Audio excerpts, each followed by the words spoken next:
Bonjour à tous, bienvenue encore chez moi. Je suis heureux de vous accueillir chez moi et merci à vous de m'accueillir chez vous. Et depuis quelques jours, nous sommes en train d'aborder ce thème qui m'est vraiment à cœur depuis quelques jours, le fait de comprendre les temps et ainsi de savoir que faire pendant ces temps. Et nous avons dit pour pouvoir savoir que faire, il nous faut la révélation. La révélation vient et est suscitée quand nous développons une vie de prière. Et Dieu nous l'a dit, au travers de Jérémie 33, verset 3, « Invoque-moi et je te répondrai, je t'annoncerai les choses cachées. » Donc la prière provoque la révélation.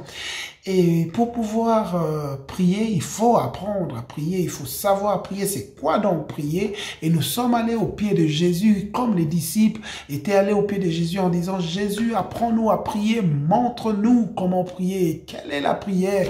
Et c'est ça que nous sommes maintenant en train de voir depuis quelques jours, les clés pour développer la vie de prière. C'est ça que Jésus a donné aux disciples. Et la première clé, nous avons vu, c'est le Notre Père, notre Père.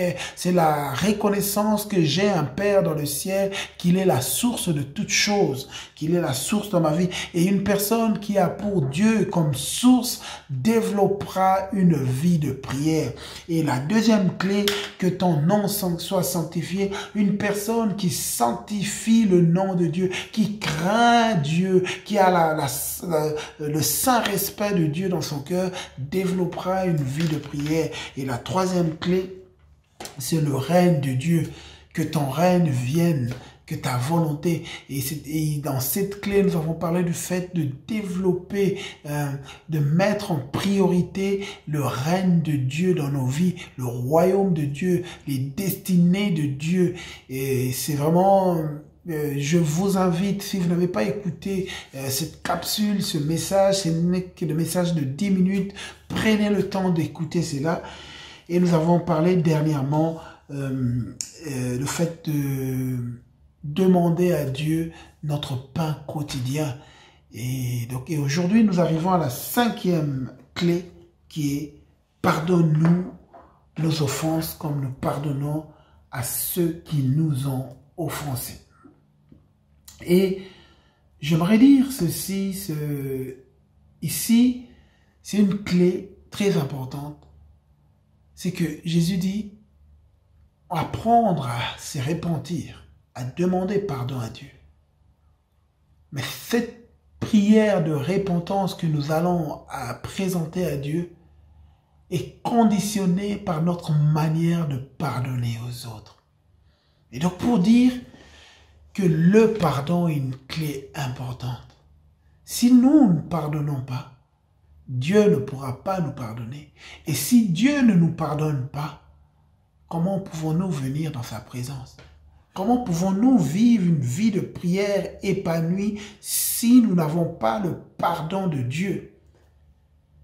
Mais pour pouvoir avoir le pardon de Dieu, nous devons apprendre à pardonner. Nous devons apprendre à venir, à pardonner aux autres. Et nous voyons dans la Bible, un moment, l'apôtre Pierre va venir demander à Jésus, dans Matthieu 18.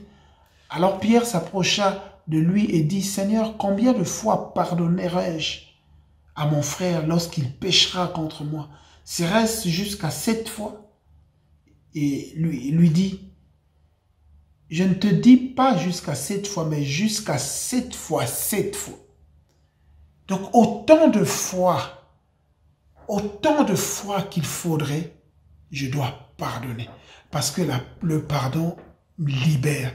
Le pardon libère. Et une personne qui ne pardonne pas, qui n'oublie pas les offenses, il lui sera très difficile de vivre une vie chrétienne, une vie de prière épanouie parce qu'il y aura quelque chose qui bloque.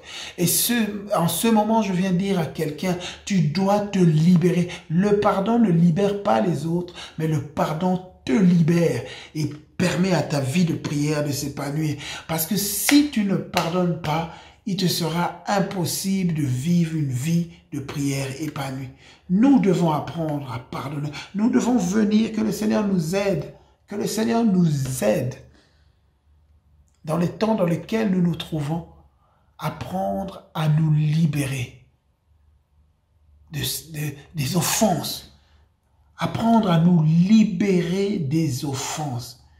Et en ce moment, je viens vraiment t'exhorter, mon frère, ma soeur, tu dois apprendre à te libérer des offenses.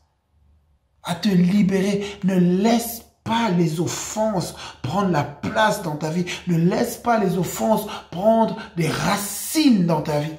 Ne permets pas.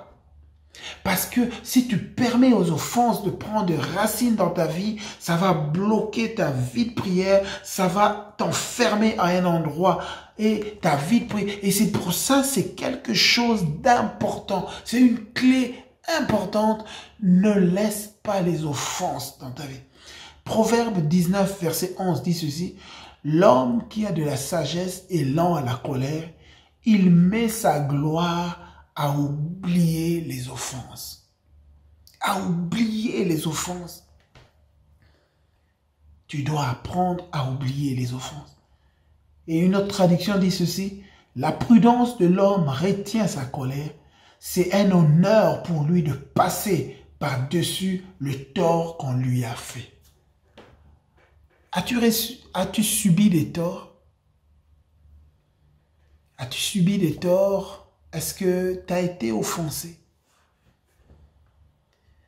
On vit sur cette terre, il n'y a aucun d'entre nous, un jour, a fini par subir des offenses, a été offensé, a subi du tort. Et aujourd'hui, je veux te dire, tu dois apprendre à passer au-dessus.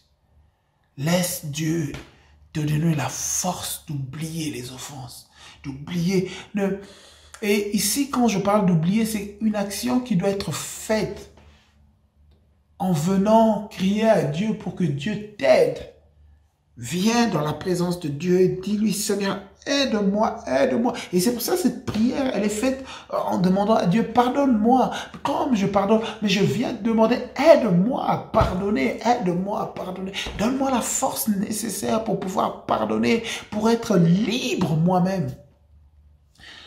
Alors, vraiment, aujourd'hui, je viens te dire, ne permets à personne, ne permets à aucune situation de bloquer ton cœur, de bloquer ta vie. Ne permets à aucune situation de bloquer ta vie. Parce que si tu ne le pardonnes pas, ta vie reste bloquée à un endroit. Ta vie reste bloquée à un endroit. Si je veux développer une vie de prière, je veux développer ma capacité de recevoir les révélations de la part de mon Dieu, je dois avoir un cœur libre. Un cœur libre d'offense, un cœur libre. Un cœur libre. Je ne m'arrêterai pas sur ça. Vous savez,